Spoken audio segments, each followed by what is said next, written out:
بسم الله الرحمن الرحيم إن الحمد لله نحمده تعالى ونستعينه ونستغفره ونعوذ بالله من شرور أنفسنا ومن سيئات أعمالنا من يهده الله فلا مضل له ومن يضلل فلا هادي له وأشهد أن لا إله إلا الله وحده لا شريك له وأشهد أن محمدا عبده ورسوله وبعد أيها الإخوة والأخوات السلام عليكم ورحمة الله. Comme d'habitude, c'est avec une grande joie, et c'est assez sincère donc de revoir et de retrouver donc les frères ici donc du Jardin des Jeunes pour traiter donc un sujet qui est très très important donc de nos jours.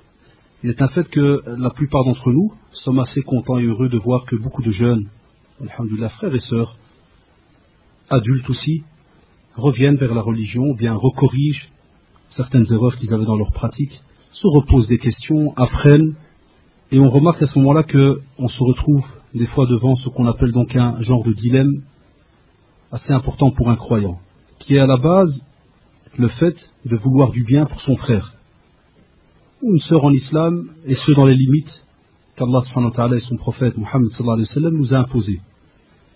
Et on remarque alors qu'il y a chez chacun d'entre nous une manière de voir et de concevoir ce qu'on appelle le conseil en islam. Vous remarquerez que lorsque l'on veut aider quelqu'un, le renseigner, lui montrer, le corriger, et ce en touchant donc la religion directement, il y a différents aspects qui vont donc apparaître. Et ces aspects-là, c'est ceux-là qu'on va donc spécialement étudier ce soir entre nous.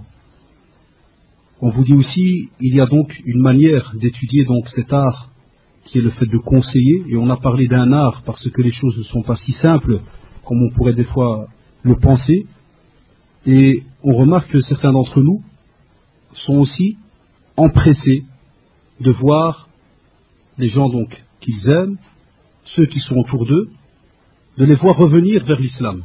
Ça c'est un rêve de nous tous. Chaque personne, subhanallah, qui rentre dans la pratique de la religion, qui ouvre ses yeux, qui remarque certaines vérités, est heureux dans sa religion, se sent bien, il a envie de nouveau de faire vivre cela à quelqu'un d'autre. C'est aussi le but de la prédication, c'est l'exemple qu'on doit aussi donner aux autres, c'est très très important. Mais il y a des risques. Ces risques vont apparaître devant toi au fur et à mesure, et à ce moment-là, la musulmane doit faire attention. C'est là que commencent donc les problèmes. À la base, comprenez-moi bien, on a un acte pieux, très très important, qui est le fait de conseiller. Et juste à côté, on vous parle de problème.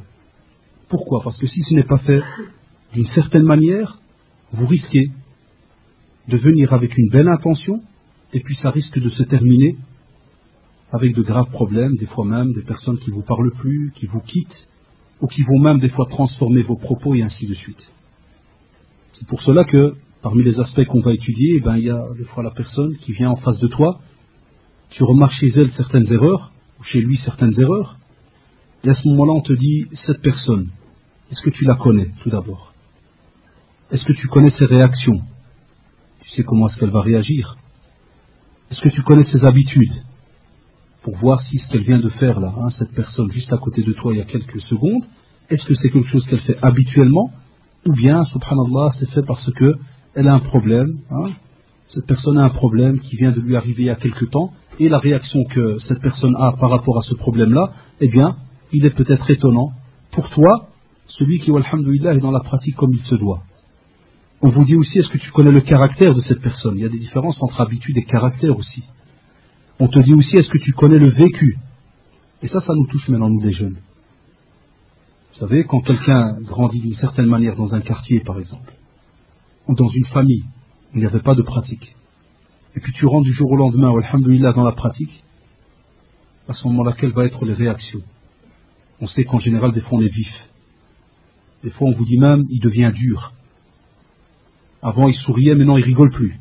Quand il conseille, on remarque qu'il conseille, parce qu'il tire ses yeux, là, et il devient quasi, comme on dit, il a des yeux bridés, il rigole plus, tout devient sec, il a un visage presque mauve, et puis il t'envoie le conseil, et comme vous disent certains, des fois, pour vous expliquer la manière dont ils ont reçu ce conseil, il m'a envoyé une bombe, il m'a cassé.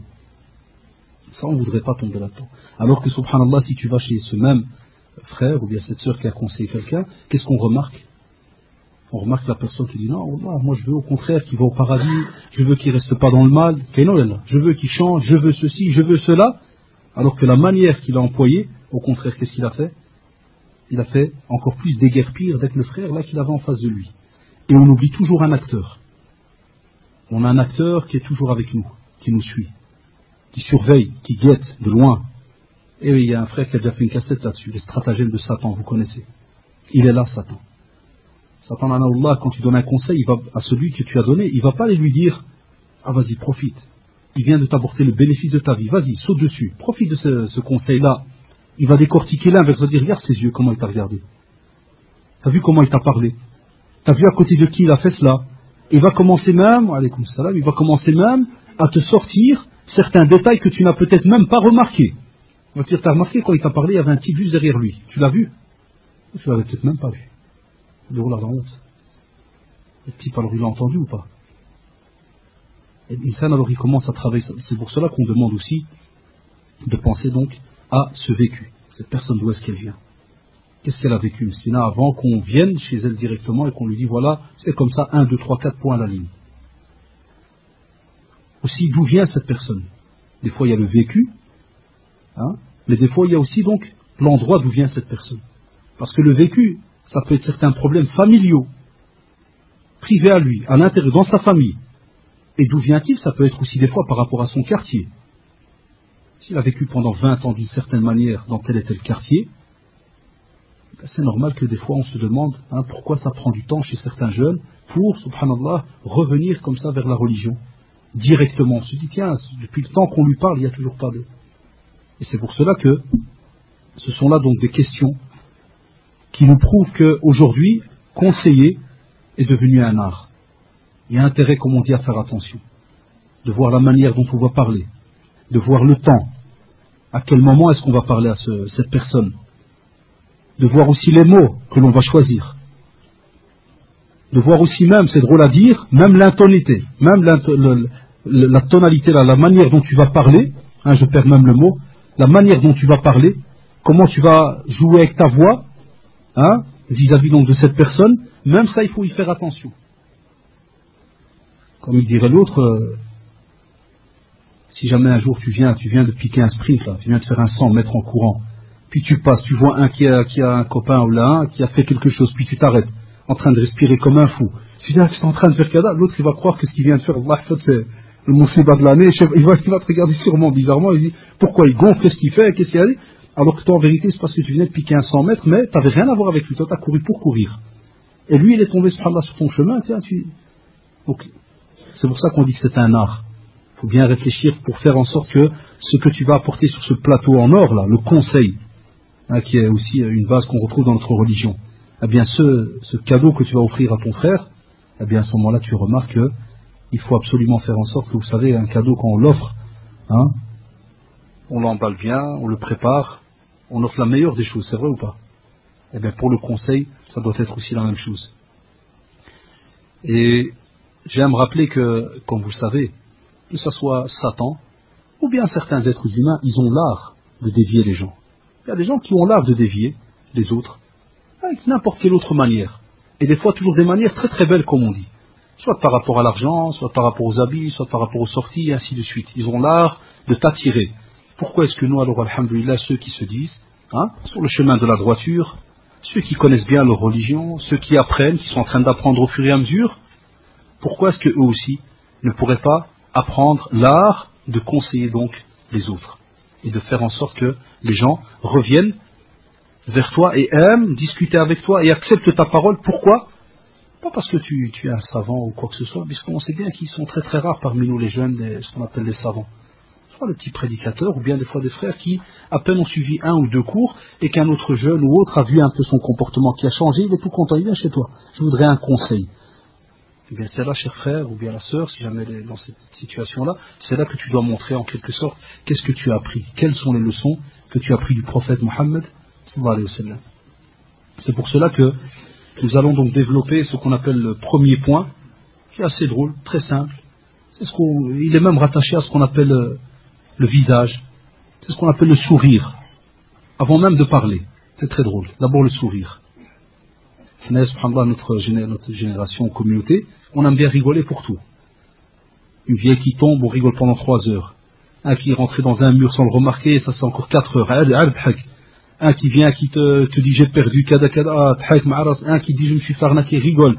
Mais quand il doit parler avec un autre pour chose sérieux, là, subhanallah, le rire il part. Il n'y a pas moyen de sourire. Et on rapporte qu'il y avait un compagnon qui s'appelait donc Jarir ibn Abdullah al-Bajali, radiallahu anhu, et on le retrouve dans le Sahih, il rapporte, il dit que à chaque fois, vous avez dit à chaque fois que le prophète sallallahu alayhi wa sallam me voyait, il me souriait, alors qu'il n'était pas encore musulman en ce temps-là. Chaque fois qu'il passait devant lui, il souriait. Et il a aimé ce comportement, parce que c'est ce qui va faire plus tard qu'il va même donc devenir musulman. Et il va dire, donc en terminant donc la tradition, il va dire, radiallahu anhu, j'ai donné allégeance au prophète sallallahu alayhi wa sallam sur la shahada, l'attestation de foi, qu'il allait mettre tout cela en pratique. Et le prophète sallallahu alayhi wa sallam directement, parce qu'il a sûrement, il a décelé en lui quelque chose, il lui dit alors directement, il lui rattache là, il lui dit mais, il lui dit aussi, donc ça c'est le prophète maintenant qui va donner aussi une petite condition en plus. Et lui dit, et il me donna comme condition de prêter conseil pour tout musulman. Donc le prophète sallallahu alayhi wa sallam a vu alors après en lui donc certaines caractéristiques et il va lui dire écoute, c'est vrai que tu vas mettre en pratique donc tout ce qui tourne autour de la shahada et autres, et c'est déjà beaucoup, mais il va lui dire le conseil, de prêter le conseil à tout musulman. Et Ibn Hajar aussi, dans la biographie donc de ce même compagnon radiallahu anhu de Jarir, il dit que Jarir un jour donc va se retrouver devant une personne qui vendait un cheval. Certains connaissent un peu l'histoire, donc il va, cette personne donc peut-être ne savait pas, ou bien il avait un besoin là, pressant absolument, donc il a un problème, il doit vendre cette monture, et il se retrouve avec un prix très bizarre. Il demande 400 dirhams pour la monture. Jarir va directement lui dire, en veux-tu 500? Subhanallah. Là tu vas à un GSM 3000, l'autre il dit que tu veux 4000. Alors c'est le business à l'envers. C'est qui vend? C'est toi là, c'est moi maintenant. Alors le type il dit, tu vois, subhanallah. Il lui dit 500, l'autre il dit oui. C'est déjà 400, je lui demande, moi tu me donnes 500, yeah. Jarir radiallahu anhu va lui dire 600. Il va dire naam. Il va monter à 700, il va dire naam. Puis il monte jusqu'à 800. Et qu'est-ce qu'il lui dit après? Il lui donne donc les 800, et il lui dit alors à cette personne qui vendait la monture, il lui dit, parce que j'ai fait allégeance au prophète sallallahu alayhi wa sallam de conseiller tout musulman. Ton cheval il coûte pas 400, il coûte plus. On va mettre en pratique ça aujourd'hui. Le meilleur d'entre nous, s'il est tombé sur le filon, Allah il le lâche. Il prend le dar ali fait peut-être 2 rak'at et tauba comme on dit chez nous, c'est express. Ça coule, ça colle directement. Non, au contraire. Et attention. Et on remarque alors, et c'est important, on voit que dans les caractéristiques des gens de la sunna, ceux qui sont rattachés vraiment au prophète comme il se doit, comme on l'a vu là de Jarir radiallahu anhu, qui prend donc leçon de qui? Du prophète, car il est l'exemple pour lui. On vous dit qu'à ce moment-là, ce sont des gens qui se conseillent entre eux, mais qui sont aussi très très importants, comme le rappelle donc en général dans certains textes, on vous dit qu'ils sont très cléments entre eux. Parce que celui qui conseille doit être aussi quelqu'un de clément. C'est-à-dire quand il parle à un frère, il doit vraiment lui parler comme si c'était son vrai frère, son propre frère. Comme s'il sentait que c'est son frère qui part peut-être dans l'égarement ou autre. Une sœur, la même chose. Discute avec une sœur ou autre. C'est comme si elle sent que c'est sa propre sœur de sang qui est peut-être partie dans un chemin qu'elle ne devait pas prendre. Et on vous dit aussi que leur seul but, premièrement, c'est d'être agréé par Allah subhanahu wa ta'ala, parce qu'on fait l'acte, on a toujours l'envie qu'Allah subhanahu wa ta'ala donc nous accepte, nous agrée par rapport à ce qu'on est en train de faire. Et deuxièmement aussi, c'est l'amour qu'on a vis-à-vis du croyant. Très très important. Parce qu'on aime le frère donc en islam, et à ce moment-là on se dit tiens, on est quand même face à une responsabilité, et on est d'office alors quelqu'un qui, lorsqu'il vient face à ce frère-là, la moindre des choses, il va tout d'abord lui, qu'est-ce qu'on a dit, sourire. Et puis il va être clément vis-à-vis de lui. Ce sont des termes très, très simples, quand ils sont écrits, quand ils sont récités, mais en pratique, c'est vrai, les choses donc se compliquent. Il est aussi doux avec les gens. La douceur, c'est quelque chose aussi qui ces derniers temps manque. Subhanallah, on était réputé, je me rappelle avant quand on faisait certaines études, on vous disait en sociologie que, en général, les Maghrébins sont des gens qui sont, et même les Africains, sont très proches quand ils discutent. Ils n'ont pas des grands espaces. Un Arabe, quand il parle avec toi, après 10 secondes, sa main elle est déjà sous tes épaules. Alors qu'il y a d'autres communautés dans le monde, c'est très connu, qui, lorsqu'ils parlent, c'est pas bien, c'est mal vu chez eux quand tu t'approches trop de lui. Si tu t'approches trop, il dit celui-là, qu'est-ce qu'il a celui-là? il s'approche. Et non. Alors que, subhanallah, côté Afrique et autres, on a cette proximité. Donc, la douceur, le frère il vient chez toi, ou là, toi tu remarques que le frère est dans une erreur, tu viens, tout d'abord, salam alaikum, hein, comment ça va, demande d'abord lui comment il va. Parce qu'avec ces petites questions-là, tu vas remarquer vraiment comment il va. Si ce Makri est quand même malade, tu vas remarquer qu'il y a un problème. Mais si toi tu viens et directement, toi tu attaques, non, c'est pas bon. Ça va rien donner. Puisque si à ce moment-là, lui il est nerveux, ou qui vient peut-être, il n'y a même pas 10 secondes, il y en a peut-être 5 comme toi qui sont venus le conseiller, à leur manière. Donc tu seras le 6e qui va descendre. C'est toi qui vas jamais vraiment, hein, l'addition. Là. Ça, on n'y pense pas aussi à ce. Tu viens, sois doux avec lui. Demande comment tu vas, Kada, je t'ai vu peut-être un peu, t'as un drôle de visage, qu'il se passe quelque chose, je suis prêt à t'aider au cas où, qu'est-ce qui se passe, hein. Donc la douceur, c'est aussi donc quelque chose de très très important. Comme d'habitude, on prend exemple de qui? Quelqu'un pourrait nous dire, ah, c'est encore un nouveau système de. Non. Prenez le cas du prophète Mohammed sallallahu alayhi wa sallam. 23 ans. Avec des Arabes. Quraysh. Hein, les jeunes doivent s'habituer à ce terme. Quraysh. Ceux qui se disent aujourd'hui les Arnan. Tu vois, les Arnan, nous on est des imitations. Dans un petit pourcentage. Mais quand tu vas voir dans les textes les vrais Arabes, comment ils étaient, on est avec le prophète Mohammed sallallahu alayhi wa sallam, avec toute la fierté qu'on a vis-à-vis de lui et autres, on se dirait si nous on était là, je crois qu'on l'aurait attaché 2 ou 3 directement. Et même comme ça, le prophète sallallahu alayhi wa sallam, qu'est-ce qu'il faisait? Il était toujours très calme avec eux. Des fois, il les laissait parler, alors que certains insultaient, vous le savez. On retrouve beaucoup de sourates où on voit des preuves où il y avait des insultes et autres. Certains parmi même ses proches venaient, le rabaissaient et ainsi de suite. Même comme ça, le prophète sallallahu alayhi wa sallam était toujours doux, patient avec eux. Certains venaient, le suivaient exprès. Et ça nous pousse, hein, c'est très très important. À chaque fois que j'ai l'occasion de vous rencontrer, je vous dis, revenez vers les études. Revenez vers la lecture et autres. Revenez vers la biographie du prophète, et vous allez voir. Il y a des textes qui rapportent que le prophète, par exemple, rentrait au marché, et Abu Lahab et autres, ils venaient, le suivaient. Et ils criaient dans le marché. Pour rabaisser le prophète, pour que les gens, par exemple, ne fassent pas de commerce ou lui vendent rien du tout, ou quoi que ce soit. On vous dit même dans certains textes, alors que les compagnons le voyaient, Abu Lahab venait, des gens arrivaient, par exemple, de l'extérieur, pour rentrer donc dans la Mecque. Et qu'est-ce qu'il faisait à ce moment-là? Il allait les intercepter. Oui, celui-là là-bas, c'était un fou. Il a ceci, il a cela, et il essayait de le rabaisser. Même comme ça, le prophète sallallahu alayhi wa sallam n'est jamais venu chez Omar par après, radiallahu anhu, bien par après, quand Omar radiallahu anhu rentre dans l'islam. Ah, Omar, wa ma adraka ma Omar, celui-là on l'aime, celui-là. Ah, subhanallah, pourquoi? On les aime tous, les gens de la qui par rapport à la personnalité, le charisme qu'il avait. Le prophète sallallahu alayhi wa sallam, s'il aurait voulu, il aurait été chez Omar radiallahu anhu directement, comme tu sais quoi, tu vois celui-là là-bas. Arrange-lui son affaire.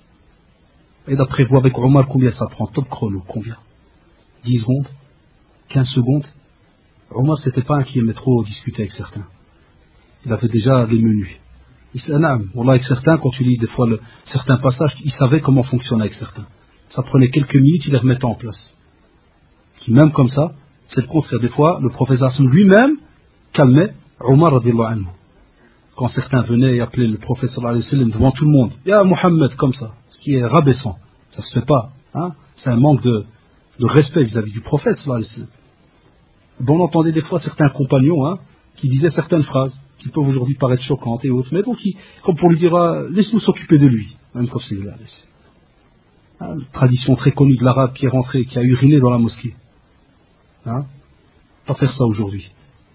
Prends un aujourd'hui que je sais pas ce qu'il a eu dans sa tête, il rentre et il prend un coin dans une mosquée. Et il oserait salir quelque chose. Ils vont d'abord le halak, ils vont discuter avec lui. Et quand tu halak quelqu'un, tu ne sais plus discuter avec lui. C'est fini. Non, au contraire. On voit que le prophète sallallahu alayhi wa sallam était celui qui accueillait la personne, parlait avec, discutait. Et c'est ce qui fait que, subhanallah, des fois même, regardez la douceur, des fois même le prophète sallallahu alayhi wa sallam employait, comme il est connu, le système de lire des passages du Coran. La personne vient, et le prophète sallallahu alayhi wa sallam, par exemple, pour commencer à discuter avec lui, qu'est-ce qu'il faisait? Il commençait par la lecture du Coran. Comme il est connu de cette personne qui était venue, à qui il avait entendu que soi-disant il y en avait un à la Mecque qui était hmar, qui était ceci, qui était cela, qui était fou, et un tas d'insultes et de rabaissements et autres. Puis quand il vient, il entend le prophète sallallahu alayhi wa sallam lire du Coran, il se dit non, ça ne peut pas émaner de quelqu'un qui est fou, qui a des problèmes, comme on dit, psychologiques et autres. Et subhanallah, regardez,